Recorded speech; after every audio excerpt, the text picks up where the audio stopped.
In the last video, using the accrual basis for accounting, we had $200 of income in month 2, but over that same month, we saw that we went from having $100 in cash to having negative $100 in cash. So we actually lost $200 in cash. So how can we reconcile the fact that it looks like we made $200 in income, but we lost $200 in cash? And that reconciliation is going to be done with the cash flow statement. So most cash flow statements, they'll start, so I'm going to do a cash flow statement right over here.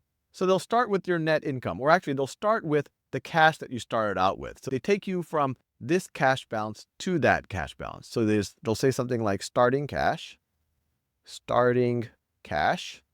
we know is $100.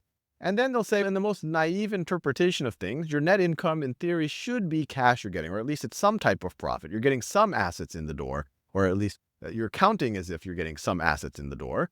So then you have your net income during the period.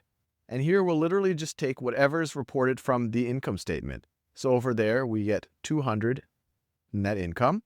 And now we have to do the reconciliation part, because if this was all cash that you were getting, then you should have $300 in cash at the end of the period, which we clearly don't have. So we have to reconcile by looking at the changes in different things on the balance sheet. So over here, we have a net change in accounts receivable. So we have an increase in accounts receivable.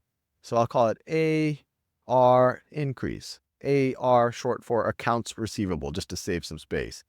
So let's just think about it. When you have an increase in accounts receivable, you're letting people owe you money. You're letting people owe you $400. If you didn't let them owe you, that would have been cash. So you're pushing back the time that you're getting cash. This is $400 that you didn't get that maybe you could have gotten if you didn't allow this person to delay when they paid you. So an increase in accounts receivables is actually less cash than you would have otherwise gotten. So this is negative 400 for your cash flow.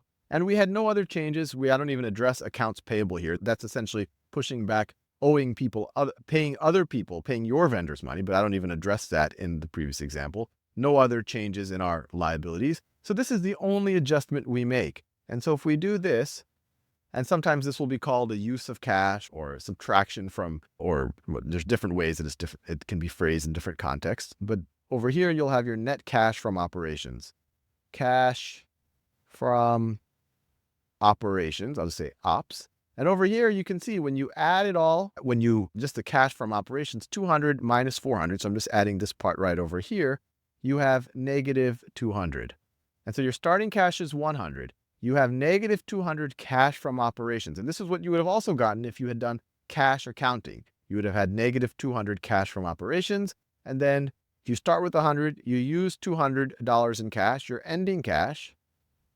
ending cash will be negative 100. So this little thing that I just created here, this little reconciliation between the positive 200 in income and the negative 200 of cash, and showing how we got from this starting point in cash to this ending point, this is a cash flow statement. So you now know the 3 major financial statements.